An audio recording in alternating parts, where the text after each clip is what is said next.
سننا جنہوں نے موسیٰ علیہ السلام کو اذیت پہنچائی. فبرأہ اللہ مما قالوا، تو جس وجہ سے ان لوگوں نے موسیٰ علیہ السلام کو اذیت پہنچائی، اللہ تبارک و تعالی نے اس چیز سے اپنے نبی موسیٰ علیہ السلام کو بری و ذمہ کر دیا. وَكَانَ عِندَ اللَّهِ وَجِيهًا، اور اللہ کے نبی موسیٰ علیہ السلام اللہ کی بارگاہ میں بڑی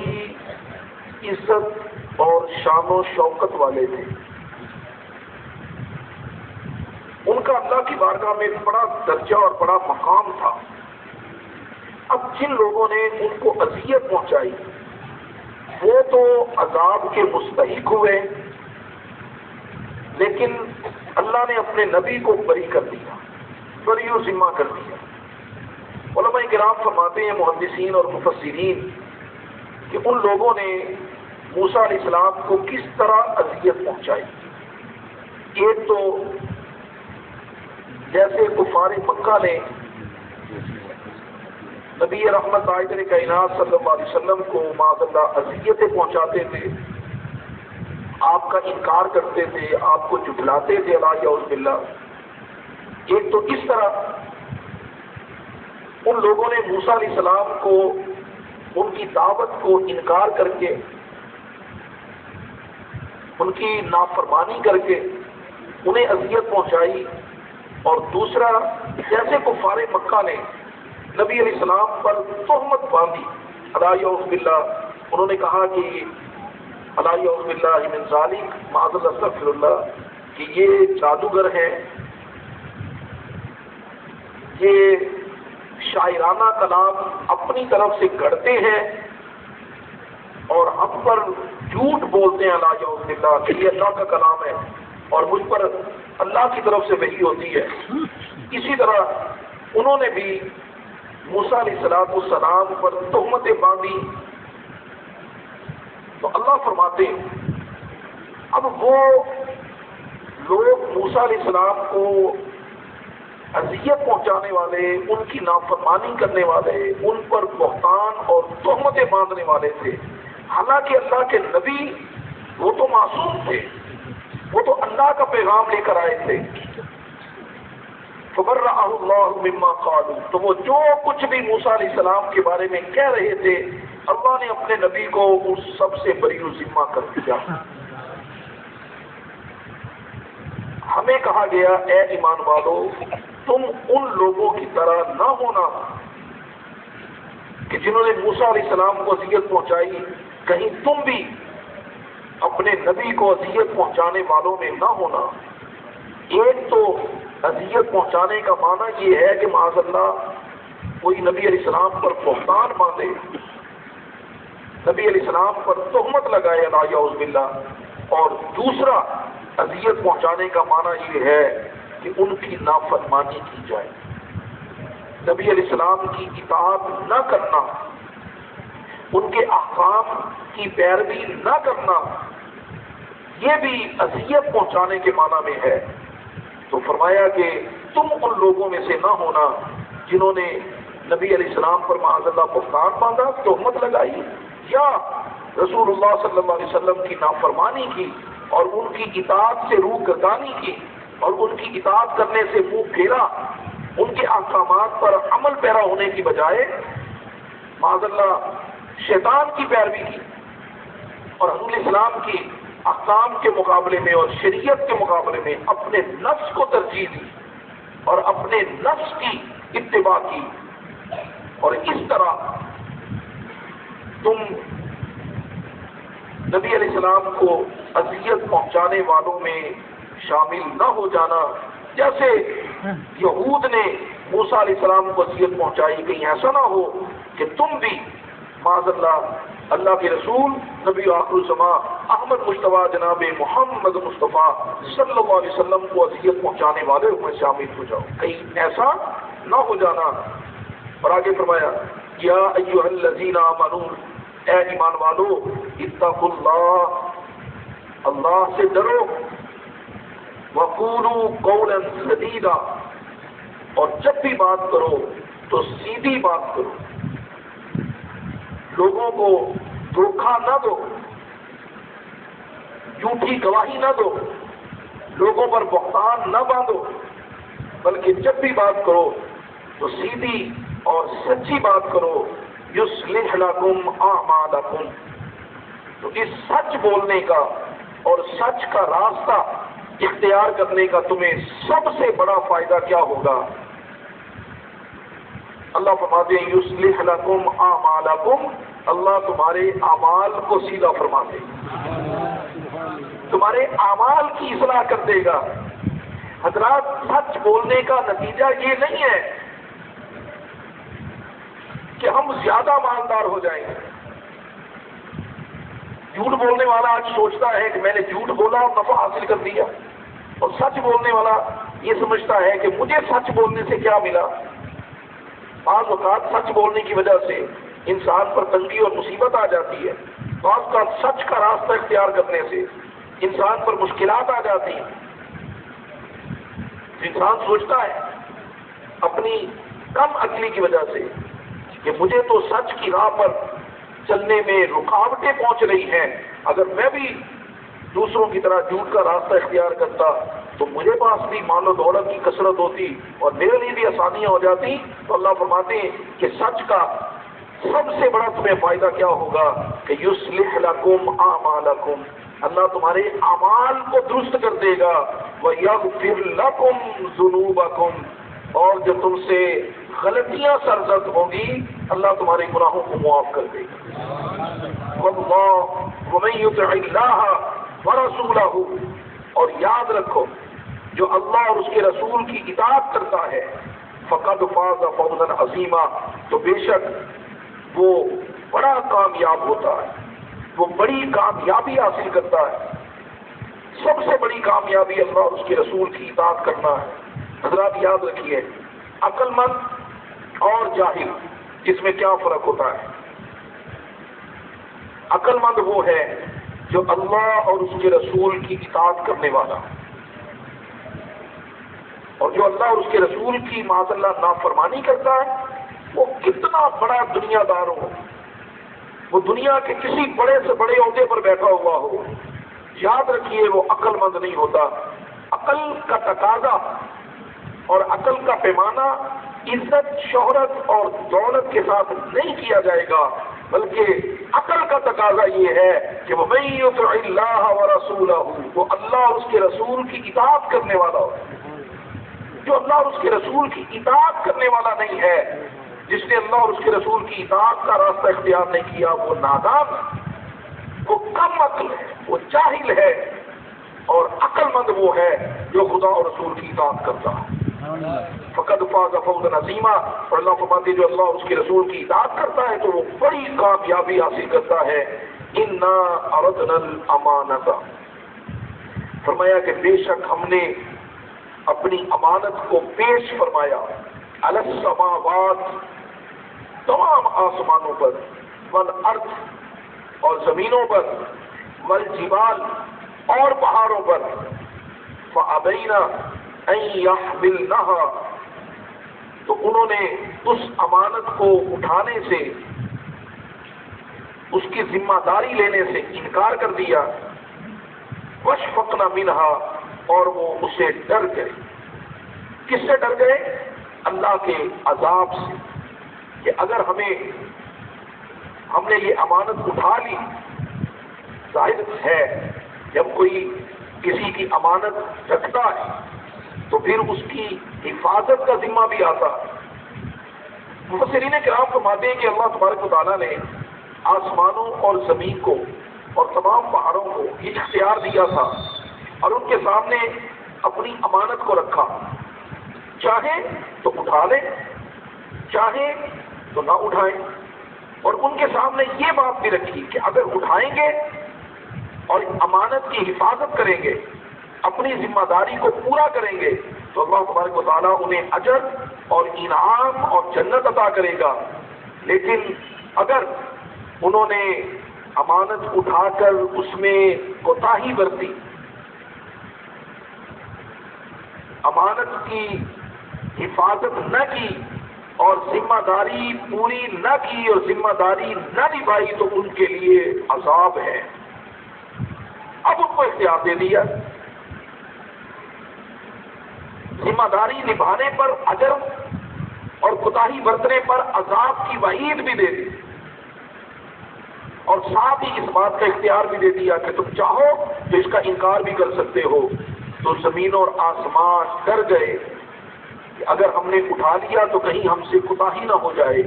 اور کوتاہی کی صورت میں کیا ہوگا؟ عذاب ہوگا، اللہ کی گرفت میں آئیں گے، اللہ کی ناراضگی ہوگی۔ تو چونکہ انہیں اختیار دیا تھا تو انہوں نے انکار کر دیا، واشفقنا منہا، اور وہ عذاب الہی سے ڈر گئے، وحمل علیہ الانسان، اور انسان نے اسے اٹھا لیا۔ مفسرین کرام فرماتے ہیں کہ وہ انسان آدمی یعنی حضرت آدم علیہ السلام، نوع انسانی کے باپ حضرت آدم علیہ السلام، انہوں نے اس امانت کو اٹھا لیا، اس کا ذمہ لے لیا، لیکن آگے فرمایا انہ کان ظلوما جہولا، کہ یہ انسان، اب یہ اولاد آدم کی بات ہے، ہماری بات ہوئی، یہ جو اولاد آدم ہے فرمایا یہ حد سے بڑھنے والے، جہولا اور نادان، نادانی کرنے والے اور حد سے بڑھنے والے ہیں۔ اب آپ مجھے بتائیے، ہمارے باپ آدم علیہ السلام نے اللہ کی اس امانت کو اٹھا لیا ہے، باپ امانت کو اٹھاتا ہے، اور بلا شبہ وہ اللہ کے نبی، وہ اللہ کی اطاعت کرنے والے، اللہ کی فرما برداری کرنے والے اور نافرمانی سے معصوم تھے، وہ اللہ کے نبی تھے۔ انہوں نے اس امانت کی ذمہ داری کو پورا کیا اور اسے نبھایا، اور اللہ کی بارگاہ میں اجر و ثواب کے مستحق ہوئے۔ اللہ نے انہیں اپنا صفی بنایا، اپنی قرب اور اپنی محبت عطا کی، مسجود ملائکہ بنایا، فرشتوں میں انہیں عزت اور تکریم عطا کی۔ لیکن آدم علیہ السلام کی اولاد اگر اس امانت کو نبھانے سے کوتاہی برتیں گے، یاد رکھیے امانت کو اٹھانے اور ذمہ داری نبھانے پر اجر ہے، اور کوتاہی برتنے پر عذاب ہے۔ زمین اور آسمان اور پہاڑ اللہ کے عذاب سے ڈر گئے تھے، چونکہ انہیں اختیار دیا تو انہوں نے کہا باری تعالیٰ ہم اس ذمہ داری کو اٹھانے کے اہل نہیں ہیں، اس لیے کہ اگر ہم سے کوتاہی ہو گئی تو ہمیں عذاب ہوگا۔ لیکن آدمی، اللہ کے بندے، انسان نے یعنی حضرت آدم علیہ السلام نے اللہ کے مرتبے کو دیکھا اور اللہ کی ذات کو دیکھا، اور امانت کو اٹھایا، اور اٹھا کر ذمہ داری کو نبھا کر اللہ کی بارگاہ میں اجر و ثواب اور بلندی درجات کے مستحق ہو گئے، کیونکہ ان کی نظر اللہ کی محبت پر تھی۔ تو انہوں نے روح گردانی نہ کی۔ اب وہ امانت کیا ہے اس کا ذکر پچھلی آیت میں ہو چکا، وَمَن يُطِعِ اللَّهَ وَرَسُولَهُ، وہ اللہ اور اس کے رسول کی اطاعت ہے۔ اللہ اور اس کے رسول کی اطاعت کرنا، احکام شریعہ کی پیروی کرنا، یہ امانت کی حفاظت کرنا ہے، اور معاذ اللہ خدا اور رسول کی مخالفت کرنا اور خدا اور رسول کی اطاعت سے روح گردانی کرنا، یہ امانت میں کوتاہی برتنا ہے۔ تو اس کا فیصلہ ہو چکا کہ جو اطاعت کرنے والا، امانت کی حفاظت کرنے والا ہوگا وہ اللہ کی بارگاہ میں اجر و ثواب کا مستحق ہوگا، بلندی درجات کا مستحق ہوگا، اور جو معاذ اللہ کوتاہی کرنے والا ہوگا تو پھر اسے اللہ کا عذاب پہنچے گا۔ انہ کان ظلوما جہولا، کہ اب یہ انسان یعنی اولاد آدم اپنی طبیعت اور مزاج میں حد سے بڑھنے والا بھی ہے اور نادان بھی، لہذا حضرات اس آدمی کو کھلا نہیں چھوڑا جا سکتا، اس نفس کو خدا اور رسول کی اطاعت کے مقابلے میں عذاب الہی سے بے خوف نہیں کیا جا سکتا کہ یہ نہ ڈر ہو جائے اور بے خوف ہو جائے، جبکہ اس کے پاس اتنی بڑی امانت ہے کہ جس امانت کی حفاظت سے زمین اور آسمان اور پہاڑ بھی عاجز تھے، تو اس نے یعنی انسان اولاد آدم نے یا تو معاذ اللہ استغفر اللہ ہم رسول صلی اللہ علیہ وسلم اعوذ باللہ من ذالک یا تو انکار کر دیں، اگر انکار کر دیں تو ہمارے پاس کیا راستہ بچے گا کہ ہمارا شمار کافروں میں ہو جائے گا، حد سے بڑھنے والوں میں ہو جائے گا، نادانوں میں ہو جائے گا۔ اور والذین کفروا وکذبوا بآیاتنا اولئک اصحاب النار هم فیہا خالدون، فرمایا وہ لوگ جنہوں نے ہماری آیات کو جھٹلایا اور ان کا انکار کیا وہ دوزخی ہیں اور ہمیشہ اس میں رہیں گے۔ تو کیا ہم دنیا کے مقابلے میں دوزخ کو ترجیح دیں گے؟ معاذ اللہ استغفر اللہ، ہم رحمان کے مقابلے میں شیطان کو ترجیح دیں گے اور اللہ کی آیات کا انکار کر دیں گے؟ کیسے ہو سکتا؟ تو پھر ہمارے پاس ایک ہی راستہ بچتا اور وہ امانت کی حفاظت کا، اس کی ذمہ داری کو نبھانے کا۔ حضرات، اگر ہیرے جواہرات کی صورت میں، سونے چاندی کی صورت میں اگر ہمارے پاس مال ہو تو اس کی ہم کس قدر حفاظت کرتے ہیں؟ تو آپ ذرا سوچئے کہ وہ دنیا، اللہ کے حبیب علیہ السلام نے ارشاد فرمایا، حضرت ابو ہریرہ رضی اللہ تعالیٰ عنہ فرماتے ایک دن اللہ کے حبیب علیہ السلام بستی سے باہر تشریف لے جا رہے تھے اور بستی کے کنارے پر کوڑے کا ایک ڈھیر لگا ہوا اور کوڑے کے اس ڈھیر پر ایک بکری کا مرا ہوا بچہ پڑا تھا۔ رحمت عالم علیہ السلام اس کے پاس کھڑے ہو گئے اور لوگوں کا جھمگٹا نبی علیہ السلام کی خدمت اقدس میں حاضر ہو گیا۔ آقا علیہ السلام نے ان لوگوں کو مخاطب کر کے فرمایا تم میں سے کوئی شخص ہے جو اس بکری کے بچے کو مجھ سے خرید لے؟ اس کا کوئی خریدار ہو، اس کا کوئی طلبگار ہو، کوئی اسے چاہنے والا ہو؟ تو لوگوں نے عرض کیا ہمارے ماں باپ آپ پر قربان ہو، اللہ کے حبیب یہ تو بے قیمت چیز ہے،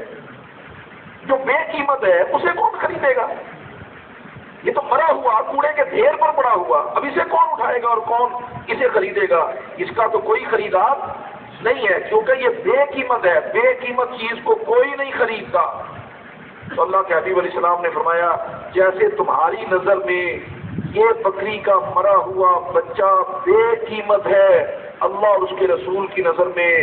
دنیا اسی طرح بے قیمت ہے۔ جانتے ہیں دنیا سے مراد کیا ہے؟ وہ دنیا، وہ عزت، وہ شہرت، وہ دولت جو خدا اور رسول کی نافرمانی کے ذریعے سے حاصل کی جائے، حق کو چھوڑ کر، سچ کو چھوڑ کر، وقولوا قولا سدیدا، پچھلی آیت میں فرمایا تھا کہ لوگوں بات کرنا تو سیدھی بات کرنا، اللہ سے ڈرنا، اللہ کے ڈر کو خوف دل سے نکال کر، خدا کے خوف کو، خشیت الہی کو دل سے نکال کر جو دنیا حاصل کی جائے، اللہ رسول کی نظر میں اس کی حیثیت اتنی بھی نہیں ہے جتنی تمہاری نظر میں بکری کے مرے ہوئے بچے کی ہو۔ اس لیے اس دنیا کے لیے اس امانت کو کہ جس کے اٹھانے پر اللہ نے اجر و ثواب رکھا ہے اور انسان کو اسی وجہ سے اشرف المخلوق ہونے کا شرف عطا کیا، بھلا انسان اس ذمہ داری سے مسلمان جو لا الہ الا اللہ محمد رسول اللہ صلی اللہ علیہ وسلم پڑھنے والا ہے، بھلا اس سے روح گردانی کیسے کر سکتا ہے اور اس امانت سے بے خوف کیسے ہو سکتا؟ تو فرمایا لِيُعَذِّبَ اللَّهُ الْمُنَافِقِينَ وَالْمُنَافِقَاتِ، جو لوگ اس امانت کو اٹھانے کا اقرار بھی کرتے ہیں، اپنے آپ کو مسلمان بھی کہتے ہیں اور پھر خدا اور رسول کی اطاعت بھی نہیں کرتے، ان کے عقائد میں خرابی ہے، ان کے اعمال میں نقص ہے، تو قرآن کہتا ہے لِيُعَذِّبَ اللَّهُ الْمُنَافِقِينَ وَالْمُنَافِقَاتِ، تو اللہ عذاب دیتا ہے منافق مردوں اور منافق عورتوں کو، والمشرکین والمشرکات، اور اللہ عذاب دے گا مشرک مردوں کو اور مشرک عورتوں کو، وَيَتُوبَ اللَّهُ عَلَى الْمُؤْمِنِينَ وَالْمُؤْمِنَاتِ، ہاں اللہ توبہ قبول کرتا ہے مومن مردوں اور مومن عورتوں کی۔ یعنی انسان اپنی طرف سے اس کی اطاعت کی ذمہ داری اٹھانے کا عہد کرے اور پوری کوشش کرے، جیسے ہم سونے اور چاندی کی اور مال و دولت کی حفاظت کرتے ہیں اور اسے لوگوں کی نظروں سے بچا کے رکھتے ہیں، تجوریوں میں سنبھال کے رکھتے ہیں، اس طرح پوری کوشش کے ساتھ، پوری جد و جہد کے ساتھ خدا رسول کی اطاعت کی امانت کو اٹھایا جائے، اس کی حفاظت کی جائے اور اس پر عذاب الہی سے بے خوف نہ ہوا جائے اور نفس کو کھلا نہ چھوڑا جائے۔ میرے شیخ کامل فقیہ اثر یادگار اسلام بقیت السلف حضرت قبلہ مفتی محمد امین صاحب رحمۃ اللہ تعالی علیہ، آپ فرمایا کرتے تھے، لوگوں وہ شخص نادان ہوا اور اس نے ہلاکت کا منہ دیکھا، اس نے خود کو ہلاک کیا جس نے اپنے نفس کو کھلا چھوڑ دیا، کھلا چھوڑ دیا۔ فرمایا کہ نفس کو کھلا چھوڑ کر، کھلا چھوڑنے کا مطلب ہے کہ نفس کی جو خواہش ہے پوری کر دی، نفس جو تقاضا کرتا ہے پورا کر دیا، ایسی دل نہیں کرتا، دل نہیں مانتا، نفس کی جو بات ہوئی پوری کر دی، نفس کی جو خواہش ہوئی پوری کر دی، اس نے جو کھانے کو چاہا کھلا دیا، نہ دیکھا کہ حلال ہے کہ حرام ہے، جائز ہے کہ ناجائز ہے۔ ذمہ داری اور امانت کی حفاظت ہوگی اس میں یا کوتاہی ہوگی، اللہ کی بارگاہ میں اجر و ثواب کا باعث ہوگا یا معاذ اللہ عذاب کا مستحق ہوگا، نہیں جانا، بس نفس کو کھلا چھوڑ دیا اور نفس کی خواہشات کے پیچھے لگ گیا۔ تو آپ فرمایا کرتے تھے، بھلا سوچو کہ دروازوں کو کھلا چھوڑ کر تم اپنے مال کی چوروں سے حفاظت کر سکتے ہو؟ ہرگز نہیں۔ فرمایا کرتے تھے جیسے تجوریوں کو کھلا چھوڑ کر، دروازوں کو کھلا چھوڑ کر چور سے حفاظت نہیں ہو سکتی، اسی طرح آپ ایمان، عقیدہ، اعتقاد اور اعمال صالحات کی حفاظت نفس کو کھلا چھوڑ کے نہیں ہو سکتی۔ اور آپ فرمایا کرتے تھے کہ دوستو اپنے نفس کو کٹہرے میں کھڑا کرو اور اس کا محاسبہ کرو اور اس سے پوچھ گچھ کرو، اس لیے کہ اگر چور کو پتا ہو کہ مجھے کوئی پوچھنے والا نہیں ہے، مجھ پر کوئی کرخت نہیں لگے گا، کوئی قدخن نہیں لگے گا، کوئی جرمانہ نہیں ہوگا، کوئی سزا نہیں ہوگی، کوئی عدالت نہیں ہوگی، کوئی قانون نہیں ہوگا، تو آپ مجھے بتائیے تو اس طرح جرم کو ختم کیا جا سکتا ہے؟ ہرگز نہیں۔ جس طرح قانون کے بغیر، حساب کے بغیر اور مجرم کو کٹہرے میں لائے بغیر جس طرح جرم ختم نہیں ہو سکتا، اسی طرح نفس کو کھلا چھوڑ کر اعتقاد اور اعمال صالحات، خدا اور رسول کی اطاعت کی جو امانت ہے اس کی حفاظت بھی نہیں ہو سکتی۔ علماء مفسرین فرماتے ہیں کہ یہاں جو امانت کا بیان ہوا مطلقاً عمومی طور پر تو اللہ اور اس کے رسول کی اطاعت کا بیان ہے کہ ہر حکم شرعی کی اطاعت کرنا، ہر حکم شرعی کی حکم کی پیروی کرنا، اللہ اور اس کے رسول صلی اللہ علیہ وسلم کی اطاعت کرنا اور جناب رسالت محمد صلی اللہ علیہ وسلم کی اتباع کرنا ہے۔ لیکن بعض محدثین مفسرین فرماتے ہیں کہ اس سے جو خاص امانت ہے وہ مسلمان مرد عورت کے لیے وہ پنجگانہ نماز ہے۔ بولیے کیا؟ پنجگانہ نماز۔ تو آپ ذرا سوچئے کہ یہ کتنی بھاری ہوگی، یہ پنجگانہ نماز کتنا مشکل کام ہوگا کہ پہاڑوں اور زمینوں نے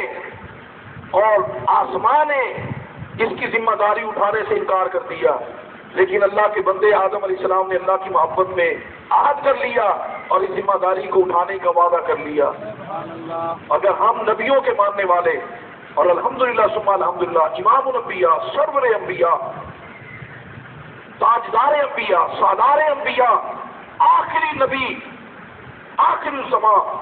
احمد مصطفیٰ جناب محمد مصطفیٰ صلی اللہ علیہ وسلم کی امت ہے اور حضور کے ماننے والے، حضور کی غلامی کا دم بھرنے والے ہیں، تو بھلا ہم اس امانت کی حفاظت کے منہ کیسے موڑ سکتے ہیں؟ قرآن مجید میں ارشاد ہوتا ہے وَإِنَّهَا لَكَبِيرَةٌ إِلَّا عَلَى الْخَاشِعِينَ، فرمایا کہ یہ پنجگانہ نماز یہ بہت بھاری بوجھ ہے، اے لوگوں اسے ہلکا نہ سمجھو، بہت بھاری بوجھ ہے۔ وَإِنَّهَا لَكَبِيرَةٌ، فرمایا یہ بہت بھاری بوجھ ہے، یہ تم سے نہ اٹھایا جائے گا، ہاں إِلَّا عَلَى الْخَاشِعِينَ، مگر اسے وہی اٹھا سکتے ہیں جن کے دلوں میں اللہ کا خوف اور ڈر ہے۔ نعرہ تکبیر، اللہ اکبر، نعرہ رسالت، یا رسول اللہ، نعرہ تحقیق، اچھا، نعرہ حیدری، یا رسول علماء حق اہل سنت۔ زندہ باد۔ اب مطلب کیا ہوا؟ آج ہم پر پنجگانہ نماز مشکل ہے یا آسان ہے؟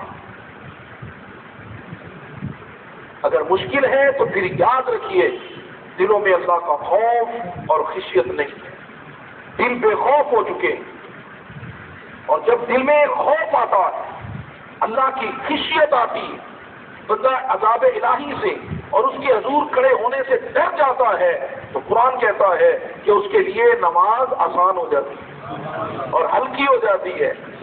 پھر اس کے قدم نماز کی طرف بڑھتے چلے جاتے، پھر اسے نماز میں راحت ہوتی۔ حضرت علی شیر خدا کرم اللہ وجہ الکریم آپ فرمایا کرتے تھے کہ جس شخص کو کھانے کے لیے کھجور اور پینے کے لیے پانی مل جائے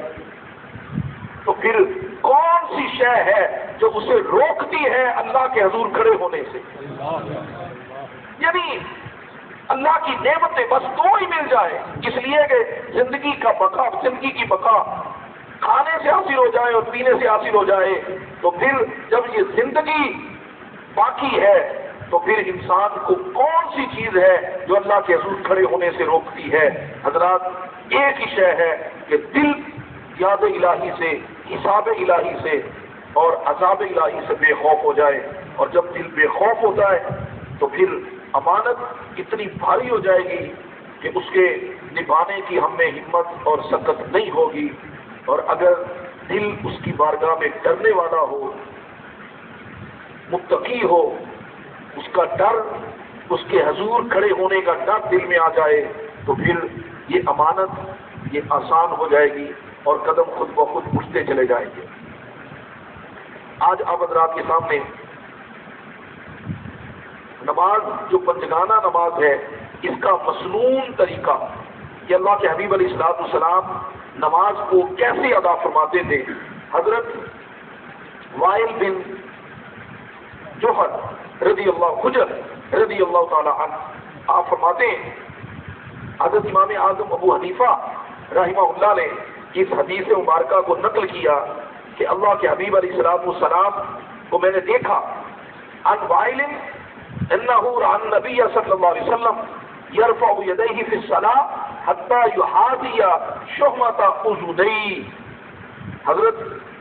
وائل بن حجر رضی اللہ تعالیٰ عنہ کہتے ہیں کہ میں نے اللہ کے حبیب علیہ الصلوۃ والسلام کو دیکھا کہ آپ جب نماز کے لیے کھڑے ہوتے تو اپنے دونوں ہاتھوں کو اٹھاتے،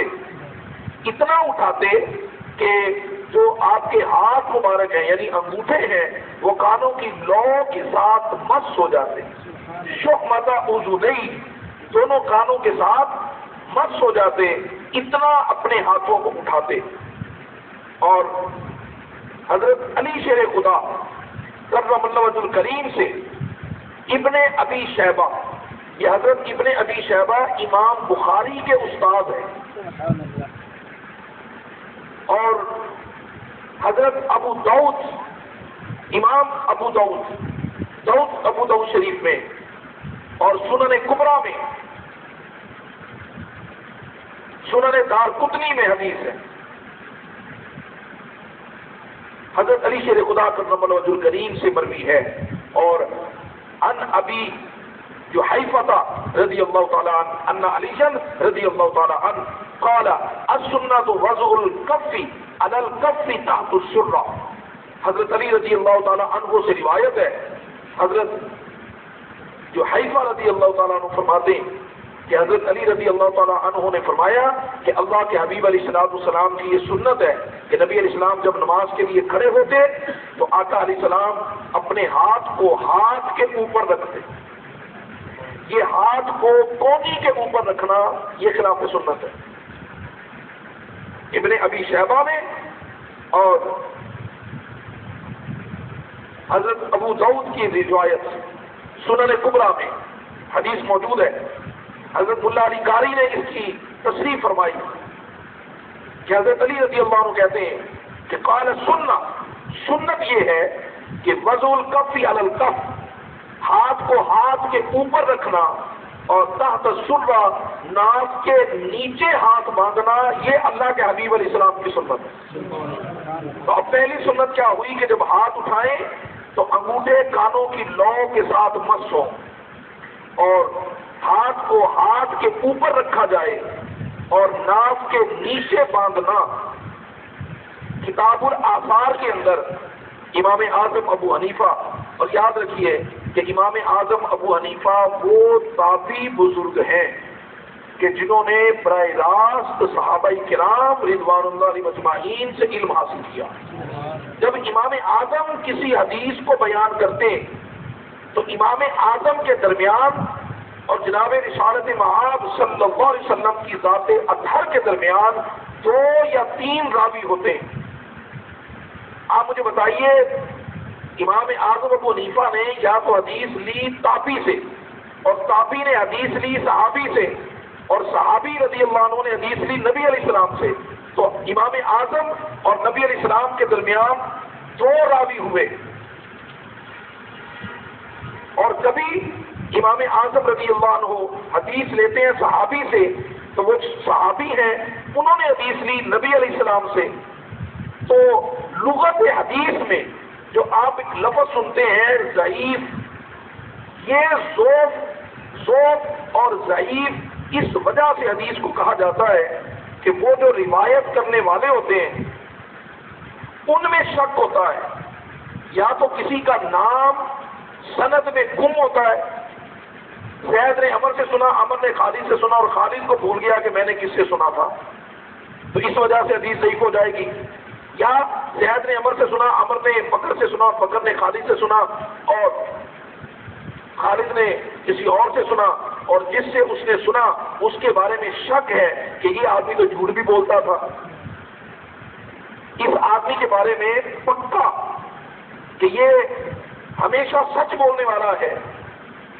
صرف یہ منسوب نہیں ہے بلکہ اس کی طرف دھوکہ بھی منسوب ہے کہ کبھی اس نے کسی کو دھوکہ دیا تھا. تو ایسا شخص جو جھوٹ بولنے والا ہو یا دھوکہ دینے والا ہو، جب وہ درمیان میں حدیث کی سند میں آتا ہے تو اس حدیث کی سند کو ضعیف کہا جاتا ہے.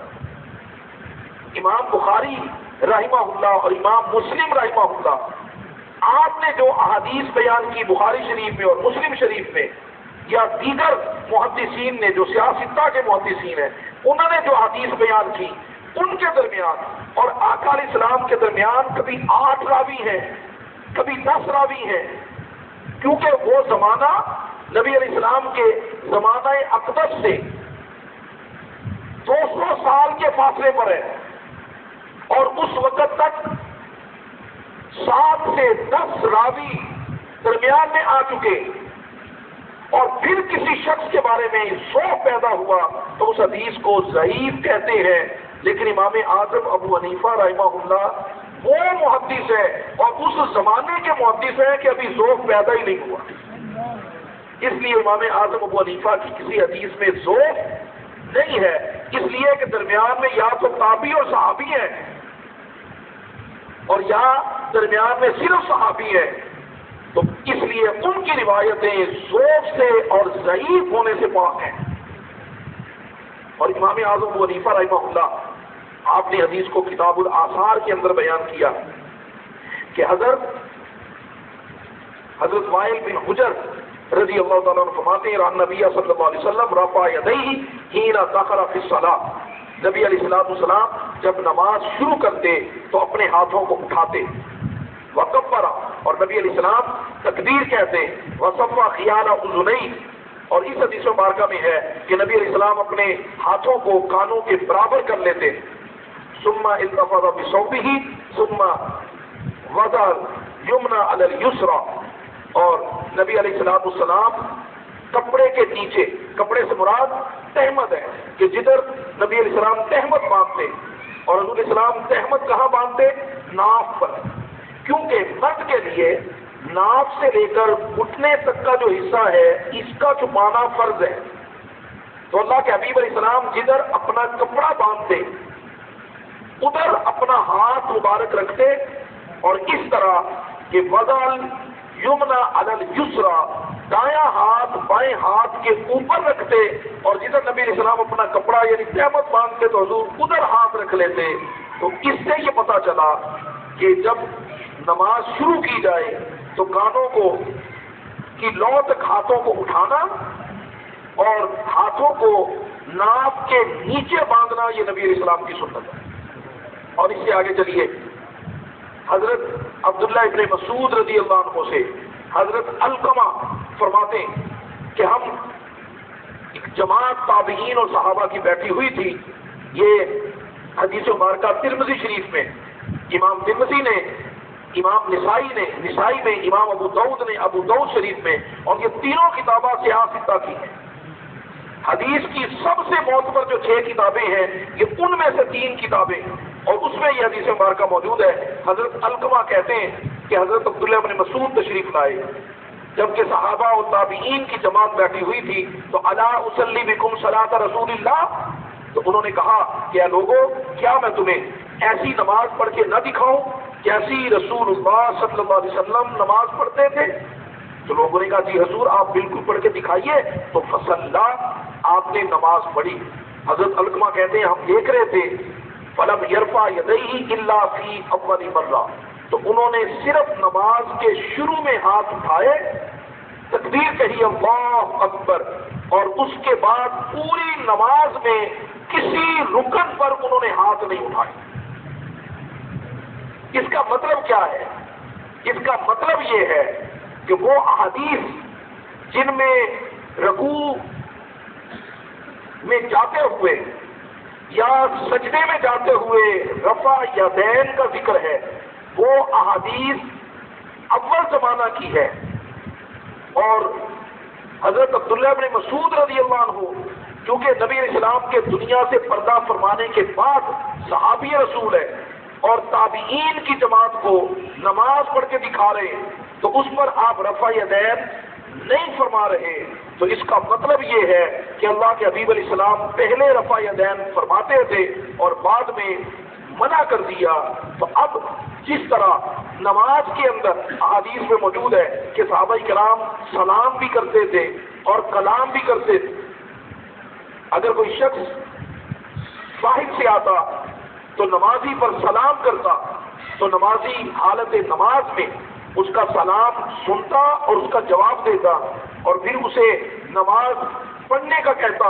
اور توقف کرنے کا کہ تم وقفہ کرو تاکہ میں نماز پڑھ کے فارغ ہو جاؤں، تو نماز جاری رہتی، اس کی نماز ٹوٹتی نہیں، یہاں تک کہ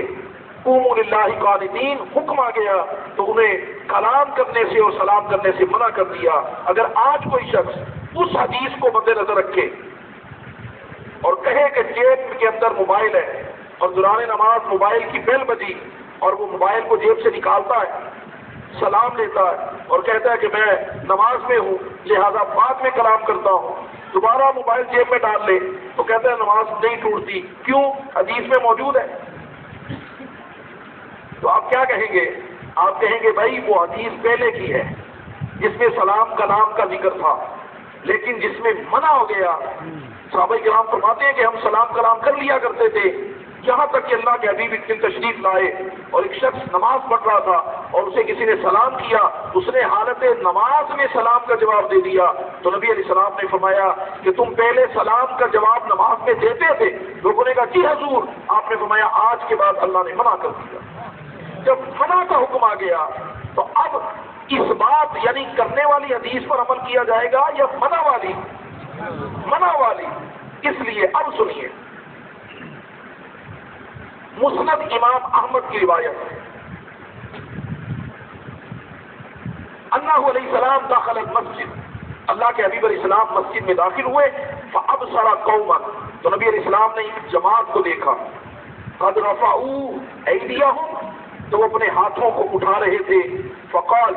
تو اللہ کے حبیب علیہ السلام نے فرمایا، قد رفعوها كأنها اذناب الخيل الشمس، تم اپنے ہاتھوں کو نماز میں بار بار اس طرح اٹھا رہے تھے جیسے شریر گھوڑا اپنی دم کو بار بار اٹھاتا ہے، اسکنوا فی الصلاۃ، تو نبی علیہ السلام نے فرمایا نماز کو سکون کے ساتھ پڑھو، یعنی بار بار ہاتھ نہ اٹھاؤ، تو نبی علیہ السلام نے بار بار ہاتھ اٹھانے سے منع کر دیا۔ یہ مسند امام احمد، اور محدثین کہتے ہیں کہ مسند امام احمد کا جو درجہ ہے یہ بخاری اور مسلم کے برابر ہے، اس لیے کہ امام بخاری اور امام مسلم نے جو احادیث نقل کی، جو شرائط وضع کی، اور ان سے جو حدیث چھوٹ گئی لیکن انہی شرائط پر پورا اترتی تھی، تو مسند امام احمد نے ان احادیث کو اپنی مسند میں نقل کیا، تو وہ احادیث سند کے اعتبار سے اور شرائط کے اعتبار سے بخاری اور مسلم کے درجہ کی، اور پھر یہی حدیث اس سے کچھ مختلف متن کے ساتھ مسلم شریف کے اندر بھی ہے کہ اللہ کے حبیب تشریف لائے تو صحابہ کرام کو نماز کے اندر رکوع اور سجدے کی حالت پر رفع یدین کرتے دیکھا، تو نبی علیہ السلام نے انہیں منع فرما دیا۔ اب وہ حضرات جو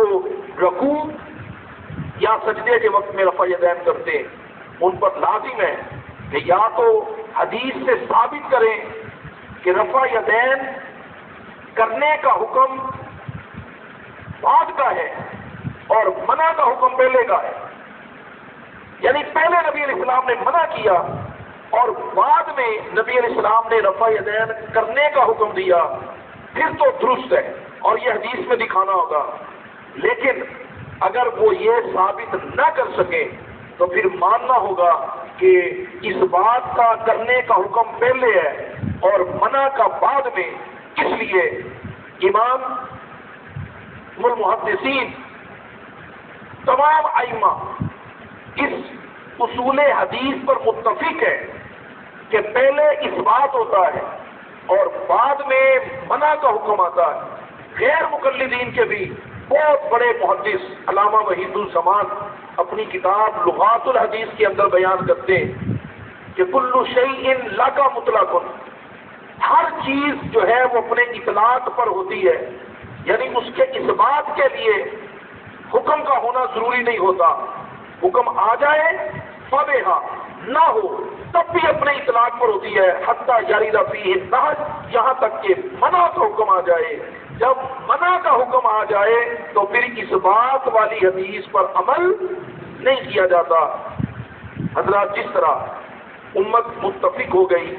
کہ بے شک احادیث میں کھانے اور پینے کا ذکر موجود ہے، لیکن نماز کی حالت میں کھانا پینا اور سلام کلام یہ سب ختم ہو گیا، تو منع پر عمل کیا جائے گا۔ اسی طرح احادیث میں رکوع سے اٹھتے ہوئے یا رکوع میں جاتے ہوئے، سجدے میں جاتے ہوئے، سجدے سے اٹھتے ہوئے، پھر دوسرے سجدے میں جاتے ہوئے، دوسرے سجدے سے اٹھتے ہوئے، دائیں طرف سلام پھیرتے ہوئے، پھر بائیں طرف سلام پھیرتے ہوئے، نماز کے ہر رکن پر رفع یدین کرنا ثابت ہے۔ آج کچھ حضرات صرف 2 جگہوں پر رفع یدین کرتے ہیں، رکوع میں جاتے ہوئے اور سجدے میں جاتے ہوئے، لیکن میں عرض کر رہا ہوں کہ حدیث میں ان مقامات کا ذکر بھی موجود ہے کہ رکوع میں جاتے ہوئے اور سجدے میں جاتے ہوئے رفع یدین صحابہ کرام فرماتے تھے، اور بہت حدیث میں ہے، لیکن اس کے علاوہ رکوع سے اٹھتے ہوئے بھی رفع یدین کرتے، پھر جب سجدے سے اٹھتے تو پھر رفع یدین کرتے، پھر دوسرے سجدے میں جاتے تو پھر رفع یدین کرتے، پھر جب دوسرے سجدے سے اٹھتے تو پھر رفع یدین کرتے، پھر جب سلام پھیرتے تو دائیں طرف سلام بھی پھیرتے اور یوں رفع یدین بھی کرتے، پھر بائیں طرف سلام پھیرتے تو یوں سلام بھی پھیرتے اور رفع یدین، ہاتھ، رفع یدین کا مطلب ہاتھ اٹھانا، تو یوں ہاتھ بھی اٹھاتے۔ لیکن اب اگر ان سے کہا جائے کہ ان حدیث پر کیوں نہیں عمل کرتے تو کہتے نبی علیہ السلام نے منع کر دیا. تو ہم کہتے ہیں اللہ کے بندو جیسے ان مقامات پر رفع یدین کرنے سے منع کر دیا اسی طرح اللہ کے حبیب علیہ السلام حضرت عبداللہ ابن مسعود کہتے ہیں کہ نبی علیہ السلام کی طرح تمہیں نماز پڑھ کے دکھاؤں. حضرت علقمہ کہتے ہیں ہم نے کہا جی حضور دکھائیے. تو آپ نے فرمایا کہ آپ نے نماز شروع کی اور شروع میں ہاتھ اٹھائے اور اس کے بعد پوری نماز میں انہوں نے ہاتھ نہیں اٹھائے. اس کا مطلب ہے کہ اللہ کے حبیب علیہ السلام نے ہاتھ اٹھانے سے رکوع یا سجدے کی حالت میں یا دیگر ارکان پر سب سے منع کر دیا. اور نبی علیہ السلام نے فرمایا اسکنوا فی الصلاۃ، نماز سکون کے ساتھ ادا کرو. تو حضرات نماز بلا شبہ یہ احکام شریعہ کا سب سے بڑا فرض ہے اور اللہ کی امانات میں اللہ اور اس کے رسول کی اطاعت میں سب سے بڑا حکم شرعی اور سب سے بڑی امانت پنجگانہ نماز ہے. کوشش کریں کہ اس امانت پر پوری ذمہ داری کے ساتھ اسے نبھایا جائے، اس کی حفاظت کی جائے. اور جیسے دروازوں کا کھلا چھوڑ کر چوروں سے حفاظت نہیں ہو سکتی، اسی طرح نفس کے محاسبے کے بغیر اس امانت کی بھی حفاظت نہیں ہو سکتی. شیخ کامل شیخ طریقت بقیت السلف رحمۃ اللہ تعالی فرمایا کرتے تھے کہ اگر فجر کی نماز رہ جائے نا تو اپنے نفس کو بتا دو کہ آج ناشتے کی چھٹی، ناشتہ نہیں ملے گا. نفس پر قدخن لگاؤ، اس کو بھوکا رکھو. ظہر نہیں پڑتا تو دوپہر کا نہ دو، عصر مغرب نہیں پڑتا تو شام کی نہ دو.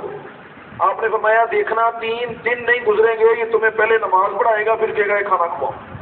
کیونکہ تم نے اسے بتا دیا ہے کہ جب تک نماز نہیں پڑھنے دو گے تمہیں کھانا نہیں ملے گا. اس لیے حضرات نفس کو کھلا چھوڑ کر اللہ کی اس امانت کی حفاظت نہیں ہو سکتی. دعا ہے کہ اللہ تبارک و تعالیٰ ماضی حاضری کو قبول فرمائے اور ہمیں اپنی بارگاہ سے مدد عطا فرمائے تاکہ ہم اس امانت کی جی جان کے ساتھ حفاظت کر سکیں. اللہ میرا اور آپ کا حامی ہو. وآخر دعوانا الحمد للہ رب العالمین. میں حضرت مولانا